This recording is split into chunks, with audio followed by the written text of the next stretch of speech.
Recipe করবো। এই যে টমেটো শুকাইয়ে কীভাবে রাখা যায়, কতদিন রাখা যায় সেটা আপনাদের সঙ্গে শেয়ার করবো। প্রথমে আমি এইভাবে পিস করে দিচ্ছি, পিস করে দানাটাকে বের করে মিক্সির জারে দিয়ে আমি এটাকে তৈরি করে নেবো। তারপরে আপনাদের সঙ্গে দেখাবো কী করে বানানো যায়, কী করে রেখে খাওয়া যায়, কতদিন রাখা যাবে সেটা আমি বলে দেবো। এখন আমি পিস করে নিচ্ছি। তো আমি এখানে নিয়ে নিয়েছি 1.5 কেজি টমেটো।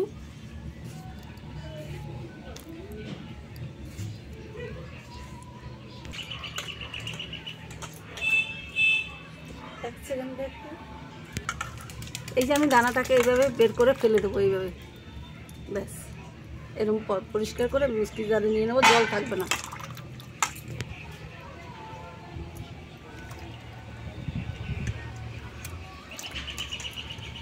এই দানাগুলো ওখানে দিয়ে দেবো।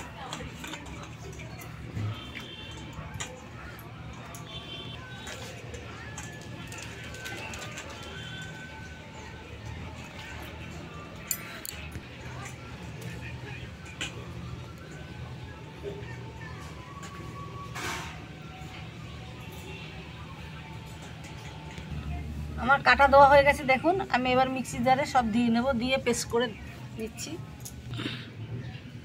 তো আমি টমেটোটা পেস্ট করে নিয়েছি এইভাবে, দেখুন।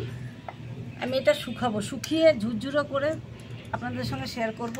তেলে যে টমেটো কতদিন রাখা যায়, কতদিন খাওয়া যাবে সেটা আমি বলে দেবো। এখন রোদে আমি রোদে দিয়ে নেব।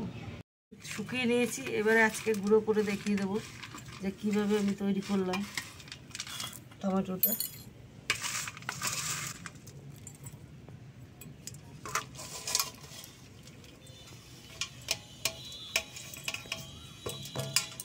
এটা অনেক দিন আপনারা রেখে খেতে পারবেন, ফ্রিজে রেখে দিলে 6 মাস অবধি রাখতে পারবেন, কোনো অসুবিধা হবে না। এটা কারণ ভাজা না।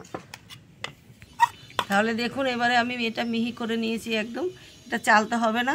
এটা আপনারা 2 মাস বা 6 মাস এটা রেখে খেতে পারবেন ফ্রিজে, কোনো অসুবিধা নেই। আশা করি খুব ভালো লাগবে।